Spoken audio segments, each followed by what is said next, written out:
Welcome to the Six Figure Personal Stylist Podcast, the ultimate no BS business podcast for ambitious personal stylists ready to build a six-figure and beyond personal styling business. You won't hear the typical snooze fest business advice that most personal stylists get told all of the time. Nope, instead, I'll be sharing business building strategies that will help you create a killer personal brand, a cult following of loyal personal styling clients, and make a ton of cash while creating lasting style transformations for your clients. I'm Nicole Achi, your host and a former personal stylist of 14 years who built a lucrative styling business in 3 major cities, but only after spending years trying to crack the six-figure styling business code without burning out. And now I'm here to tell you how to do exactly the same. Let's get into it. Have you ever experienced a season in your styling business where you realize that your marketing isn't attracting clients anymore? This can be incredibly frustrating and confusing, but it's also very, very common. And it's a challenge that a lot of stylists I work with face. Today, I'm here to explain to you why this happens and how you can shift your marketing to get things back on track and start attracting clients. Your marketing not working actually doesn't always mean that you've done something wrong. It's actually often a sign of your growth as a stylist. And today we're going to explore the reasons behind this, including how your approach to marketing may need to evolve and the importance of aligning your content with your audience's transformational needs. So why would your marketing not working actually be a sign of your growth? Because marketing strategies that worked for you before are often a marker of a point in time when you were attracting a certain type of client and you were a certain type of business owner as a stylist. What used to be exciting and energizing in the early stages of your business just may not resonate anymore with you. And as a result, it may be impacting how you talk in your marketing and about the process in general of people that are styled by you. Since business isn't really linear, there are really normal periods of transition that are normal that we really don't talk about enough. And I think that this is something that should be normalized, because if stylists understood that having the same client, the same business model, the same pricing forever is actually a sign of stagnation and of lack of growth, then they would look at these periods in their business really differently. It's actually a sign of being in the game and becoming an expert when your marketing may not be working anymore. And I'm going to say this, you're actually being consistent. If you're not being consistent, that's why your marketing isn't working. We don't even have enough information to know why it's not working. That's a whole other episode. And I talk about consistency enough that that's obvious. But if you're doing the same types of things and all of a sudden people aren't reaching out anymore, there's something to take a look at. One of the biggest reasons I see this happening that is so hard for you to see when you're in it, but not so hard to see when I am working with stylists, is that their new kid energy has faded. And honestly, this quote unquote new kid energy, it's just a phrase I came up with, can even start to fade like a couple years in. That's usually when I see it. It's usually around the point where a couple years into being a business owner, maybe you've been a stylist for a while, or maybe you did it part-time and the part-time work really filled your schedule because you had other things you were doing. Maybe you had another job or you had little kids or whatever the reason was. But now you're like, I'm going all in, I'm going full-time, and you're ready. And all of a sudden the things that worked before didn't. And sometimes it's that when you're in those earlier stages of your business, or maybe you're at it full-time for a couple years, you are still new and excited. You have new kid energy and you show up with this fresh excitement. You're posting content that reflects your newfound identity as a stylist, and this can really carry you far. It will also, over time, attract a type of client that's probably a good fit for you because of where you are. When you evolve as a stylist, if you don't course correct, you will start to leave people behind. And if you don't kind of level up into a new client, then things will get really stagnant in your business. When you start to face some of the day-to-day realities of running a business and that new kid energy fades, you are probably going to see that your marketing feels a little stale, or maybe you feel a little disconnected from your marketing because you went into the business very bright-eyed and bushy-tailed and very positive and very excited. And then because honestly, the more confident you become and the more skilled you become, you often will start to doubt yourself more because you just know what you don't know all of a sudden. Whereas when you're just starting out, you're like, oh my gosh, everything's so exciting. Maybe you can't even believe people pay you to be a stylist or that anyone would that's not a family member.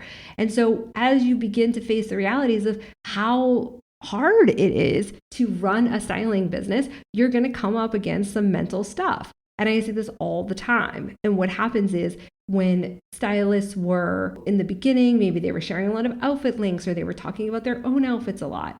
As they evolve, and we'll talk about in a second, as the client evolves that they start to want to work with, those two things aren't going to match. The way that you're marketing as a newbie stylist and the way that you are able to even show client results or client testimonials may not match up with your messaging anymore. Instead of seeing it as a failure or a problem, I want you to think about this as an opportunity for you to learn how to evolve your messaging as you evolve as a professional. Really, it takes a lot of reps of working with people that are not friends and family, people you don't know, people you have no common ground with as a stylist, and charging them real money in order to start to get what is required of you in order to make this a serious enterprise. And this period can go on for a very long time. It can be years, depending on how all in people are in their business. People can come to me and say, oh, I've been a stylist for so long. It makes no sense that this isn't working. But they haven't really been all in on their business. They've been doing it part-time. They are prioritizing other things above the business. They are taking the summer off. They're not showing up consistently. Maybe they have another job. Maybe they've decided that family life is coming first. Whatever that be, you have to be honest with yourself. Are you all in on the business? And if you're not, and your marketing stops working, that's part of the reason. Because as you get more experienced and you get more experience talking about things, people will start to tune out if you're not evolving in your messaging. The first thing you can do is really sit down after you get to a point maybe where you notice, okay, you know what, my new kid energy maybe has faded. Maybe I am a little bit more of a seasoned pro than I'm giving myself credit for. I've just experienced a lot more. Maybe my self-doubt has increased. Now you got to sit down. You got to kind of think to yourself, do I want to go forward as a transactional stylist or a transformational stylist? And if you go back to old episodes, I'll have it linked in the show notes about the difference between these two types of styling. But this is one of the unspoken reasons why a lot of stylists struggle with their marketing. Because when you understand the client identity that you really want to work with, you will start to see that the way your messaging in the past has worked may not work for the type of client that you really ultimately want now that you have more experience under your belt.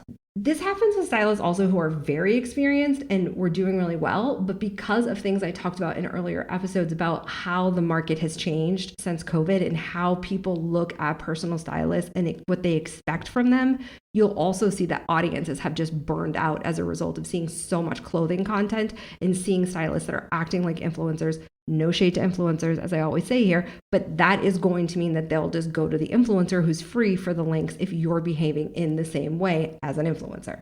When you understand the identity of the client that you want to work with, you will be in much greater control of your marketing messaging and getting results from that messaging. So when I'm creating a marketing strategy for my clients, either one-on-one or when we're working together in my income accelerator, I am always focused on the client that they want to work with identity. And I kind of act like the client in my responses to their marketing and their messaging or in my feedback to them. What do people who want a transformation, who want to be a partner with a stylist, that's a very different experience than people that want you to just drop some links or bring them some clothes and not talk about their identity, right? That's transactional. What do people who want a real transformation need to hear in your marketing? Because there are two types of stylists, there are two different types of marketing strategies. There's a transactional styling kind of marketing strategy, and there's a transformational. And the services you have and the experience you want to provide and the people's identity that you want to speak to when it comes to your ideal client need to all work together. Transactional marketing is quick and service level. It's like, here's a shirt I love. Here's where you can buy it. Here's what I wore today. Has nothing that goes back to the client, nothing that goes back to the client identity of the person that's watching it. No way for that person to take what you're giving to them and think about something more deeply for themselves or or create an experience for themselves, or even to evaluate, like, do I like that shirt or am I just buying it because she's wearing it? This is the kind of content that doesn't really get you clients, especially as your prices get higher. So what happens often is people raise their prices, but they don't raise their marketing standards as they do that. And the reason why transactional marketing works really well in the early stages is that your prices are usually low and the commitment required from the client because of the price point is smaller. Or maybe you just have a series of very small packages that is sort of like a one-off and you're letting the client choose their own adventure. That's totally fine, but that is going to give different energy than here is a transformational all-in kind of package where you're going to get me for 3 to 6 weeks and we're going to like go all in. And so however your services grow in value, in price, your audience need to get information from you and get an experience from you in your marketing that grows with the value, okay? They need to understand the why behind what you do. They don't just want the links because the investment is too big. Clients who are looking for a transformation don't just want a cute outfit. They want an outfit that reflects who they are becoming. So transformational marketing speaks to the identity of the client and helps them connect their external appearance with their internal goals. And it signals that you are the right guide, the person they can trust to help them do that.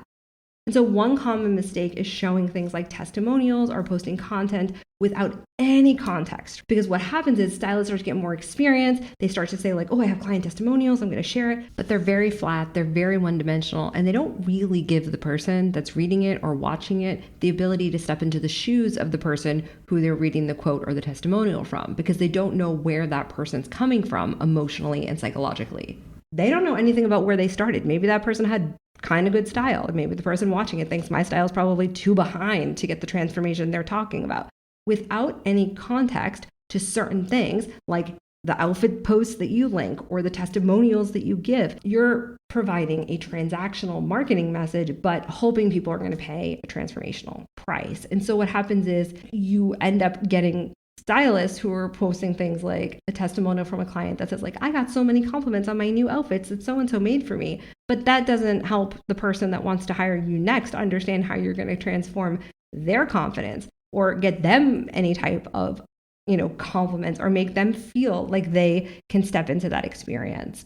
So instead, you really want to work on providing deeper stories, deeper context to the outfits that you share of yourself. How can a client use maybe how you thought through your outfit that morning to think about or evaluate if that's something that they would want to wear if you're providing a link. I'm not against you providing a link, but it needs to be in service of something deeper and your clients having an original thought about that item. It cannot just be, oh, this stylist wore this, so I will wear this. And again, really good transformational stylists don't do this. I see very few people that I really consider in the game to be excellent transformational stylists doing this. This is a given, but it's when you're kind of going from that newbie, new kid energy into a more experienced stylist that I see that's getting lost in translation because people are thinking, well, it always worked for me before. Why doesn't it work now? And it's also because you're probably giving off expert energy, but your content is like 20 steps behind you. So all of it has to go together.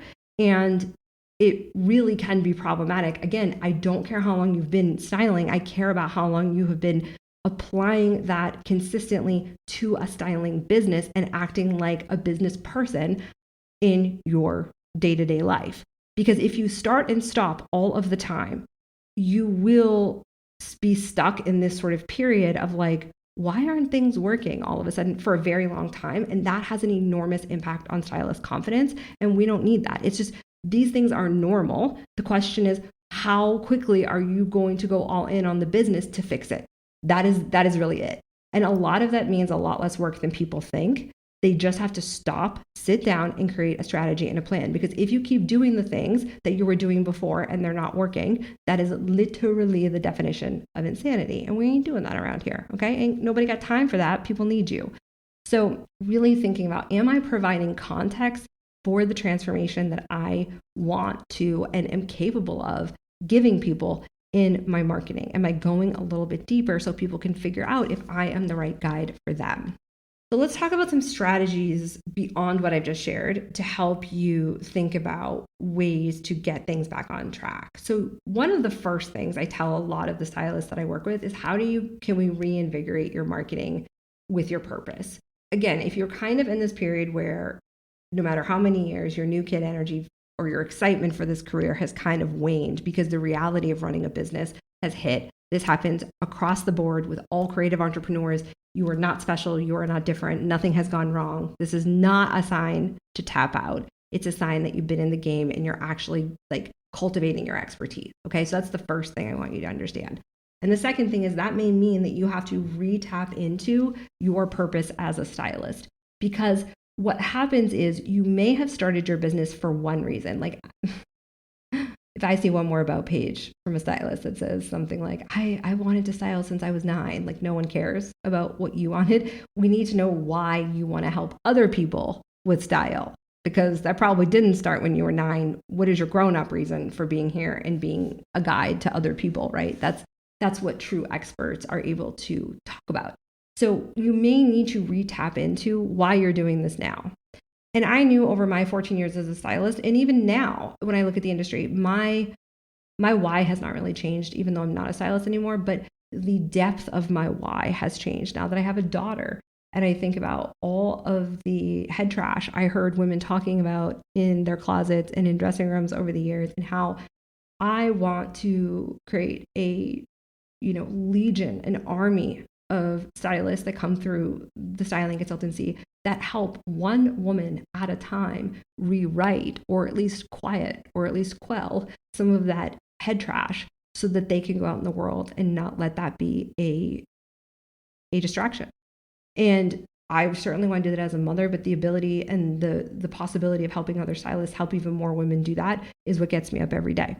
So that was not, I always had visibility. I always had I thought that because I started when I was in PR and I helped women that were professors at Harvard University go on television. That was actually like one of my jobs back before I was a stylist. I would style them because I was in communications. And so it was just like, oh, you have nothing to wear, or you're not going to go on camera because you feel bad about yourself today. That was one of the things that triggered my decision to be a stylist. I wanted women to have more visibility. So that why continues to stay with me. It wasn't really because I wanted to be a stylist, if I'm being honest. It was for the visibility, and styling was the way to get there for me. That's just my story. And so, well, that's still there for sure.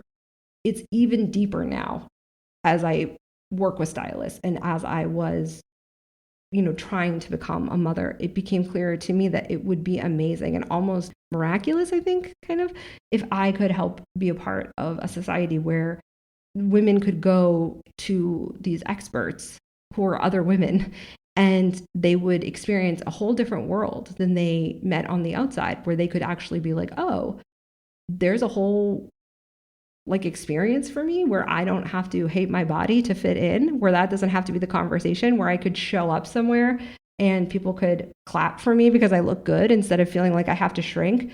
Like, that is the reality in the world that I want to be a part of creating. And I think most of the stylists I work with do too. And so if that's you and you want something like that, or body acceptance is important to you, or you have this deeper why, first of all, you have to talk about it in your marketing. Stop hiding it. Nobody cares about you liking style since you were 7. Talk about the thing people really care about. But also, you may have to keep re-anchoring and re-reminding yourself why you do this. I know I have, especially when your marketing starts to lag. I have experienced this in both of my businesses. It happens. It's normal. And the more you can get fired up again about your purpose and your connection to styling beyond the clothes and beyond the word confidence, like your internal landscape should not have the word confidence in it at all. You should have such specific examples in order to stay anchored to your why that have nothing to do with the word confidence, that you can just tap into that when you start to feel discouraged or when no one is clapping for you on the outside. And that takes a little work. I'm not going to lie to you. I do this exercise often, and I know as soon as I start to feel like, ooh, maybe I'm not getting the results I want, I get right back on the horse and I sit down with myself and I think, What is my deeper purpose? What is my why? How can I say it to myself in a different way? How can I give myself a different angle? How many ways can I think about the way this impacts the daily life of the stylist that I work with, but of their clients? Because if my stylists show up better, the world gets better, period. And I have to be the generator of that experience. That's how I think about my business. When you can think of it that way, you will be in a whole different headspace to create content, and it will be way more powerful, and you will stop thinking about what's happening to you in your business and instead think about what you can do for your business and for the people that it touches, even if they never hire you. And that is expertise. That is being the leader. That is being a businesswoman or man, period. That is one of the first pieces of advice I would give you. The second pieces of advice is really just looking and sitting down and looking at your own content and saying, like, did I get way too transactional here when I was promising a transformation? I see this with stylists. This is probably the thing that is the hardest to like get people to leave behind, is because I think, and this to me really is the sign of like a true expert in the styling industry is willing to sacrifice some of the comfort and the admiration and the likes and the validation that they get from the links and the tips and the tricks that do not lead to sales, because sales and how much money you bring in is a direct correlation to the level of transformation. Why? Because people that pay a lot of money or pay a significant amount or pay in a way that can actually allow you to survive truly value it. I'm not saying people can't get value out of styling services that don't make an investment, but the depth of the price reflects the depth of the desire of the client. So those two things are connected. The more you have people walking around in the world in outfits you created for them that they are so committed to because they're committed to something bigger than the clothes, which is usually the secret. When you have that, you can look in the mirror and say, like, I'm really doing it. I'm really walking the walk. I'm not just running a little styling business. I am changing lives. So you need to make sure that if that is your desire. Now, if it's not your desire, we need to talk about that. That is perfectly fine. There are some stylists that, and I have spoken to several lately, who really want to be more in the transactional world. They want to show their outfits. They want to give outfit guides with links, which can be transformational if you do it right, but they don't want to give the education behind it. They want to show you, what they're wearing every day without making it about the person watching, and that's fine. But what you're going to attract is people that want to look like you, not people that want a transformation. And that is perfectly morally acceptable. That is a neutral situation. That is not a moral problem. But you cannot also say that you're here to change people's lives and help them step into their own style if that's how you're operating. Because nothing is showing me that you're here for them. It's showing me that you're here to provide links to look like you for them. And again, not a problem. There's a billion people or more in the world. I probably should have looked that up before I made this comment, but you get the point. There's a lot of people in the world. Everybody gets to do this the way that they want to. It's simply a matter of the fact that if you're promising a transformation and you're slipping it into your marketing and you're saying, I'm going to change the way you feel about yourself, but you're only showing me things that relate to you, there's no evidence for anybody to hire you to be their guide. There's just not enough. The trust that is involved in being a transformational stylist between the client and the stylist is so big. I think that most stylists are on autopilot and they are not giving the proper attention to that factor in their marketing when they're just coming up with whatever. And if they were, they would be being a lot more strategic in what they say, because it would be so much bigger than them that an outfit link would not let all the time, constantly, would not let them sleep at night because they would know it just wasn't good enough.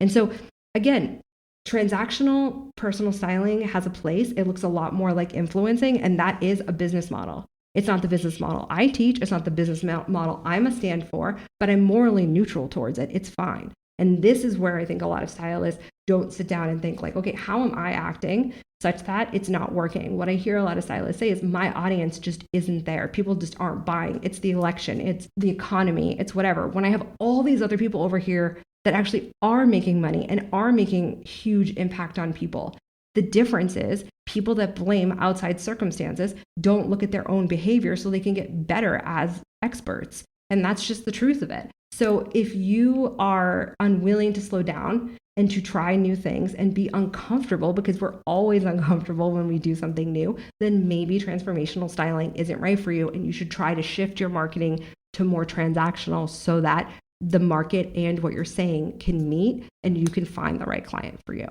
Another thing that happens during this period is a lot of stylists begin to doubt themselves and they start to notice places where they don't think they're as good as other stylists, or they get a little in their head. And so what I want you to consider here is that you need to be able to differentiate in your own head between, are you not good at certain things? Like, I'm just going to use a really kind of simple example. Like, I hate closet edits, right? Someone would say to me, I'm like, I did too, honestly. So I'd be like, okay, well, why don't we just do a closet review with clients instead of a full closet edit? And there's a whole thing. I teach people about that. But whatever it is you don't like in the business, once you get a lot of experience, there's 9 times out of 10, there's a way we can actually make that like your edge. It can actually be a positive, not just a negative.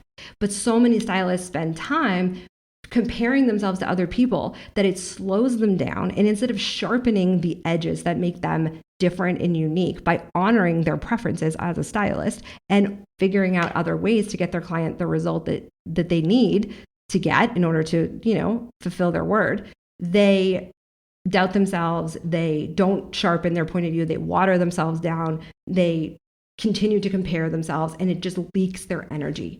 And this is kind of what I was saying at the top of the episode when I said, like, your new kid energy has worn off. Even if you're not a new kid, it could just be your excitement, your enthusiasm, your passion. It just can't flourish when you're comparing yourself to other people and you're making yourself wrong for things that are actually the result of you getting better. Because as you get better, if you are not thinking of ways to make the service better, to make the client experience more elite, to shave things out that are just a waste of everybody's time, or you start to get to know your market like I did. And I had clients that were like so together and so high performing and functioning, they already had hired an organizer, or they had someone that helped them with all this stuff. They didn't have pieces in their closet that they didn't like anymore. There was a standard at a certain point in my career that I was calling in people that had standards for themselves that were so high that just wasn't a thing that they did. And if they did, it was the rare person, and it wasn't a big deal to do it for them. But I was calling in people, it became clear, that did not need a closet edit. It was a waste of everybody's time. So I just cut it.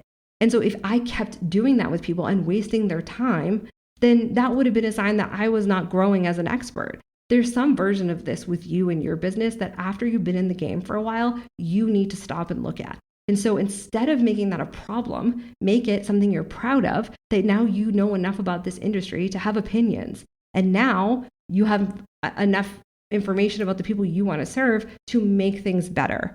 And if it looks different than someone else, oh well. Because nobody truly knows what happens between a stylist and their client behind closed doors anyways. Trust me, whatever you're seeing on people's websites, they ain't doing it most of the time, so don't worry about that. Stay in your own lane and sharpen your perspective, sharpen your message. Don't water it down. That is going to be so helpful in these periods when you notice things aren't working.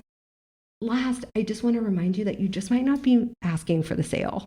Like, this is something that even I notice in my own content, and I have a very clear sales cycle in my business, and I have very clear messaging, and I have people that come to me at all different points, whether I'm launching or I'm not launching, because I'm so consistent in this podcast. But you still need to ask for the sale, and you need to ask for the sale in a way as you develop your own confidence as a person that sells publicly, because that's what marketing is. It's selling publicly, right? Whether you're selling the idea or the identity or that someone should hire you, there's a million ways you're making a sale as a stylist in your content, whether you realize it or not, right? And when you get good at selling in a way that reflects value, that actually the person can feel like you gave them the opportunity to work with you, and you have showed them and shifted them in some way that they got value from that sales message, your whole life changes. This is why I am so committed to teaching personal stylists through my business, because transformational stylists have to sell so much more than transactional stylists, in the sense that, like, you really need to get people in the right mental space and in a healthy identity space in order to get the best experience for them. And that means you have to sell a lot of different mental and identity shifts in your marketing in order to get the sale. And when you do that, everything changes for you. But if you're not saying, and you can hire me, and if you want this, then you're not selling. And people are not so smart or not so tuned in or dialed into your marketing that they're just going to figure it out.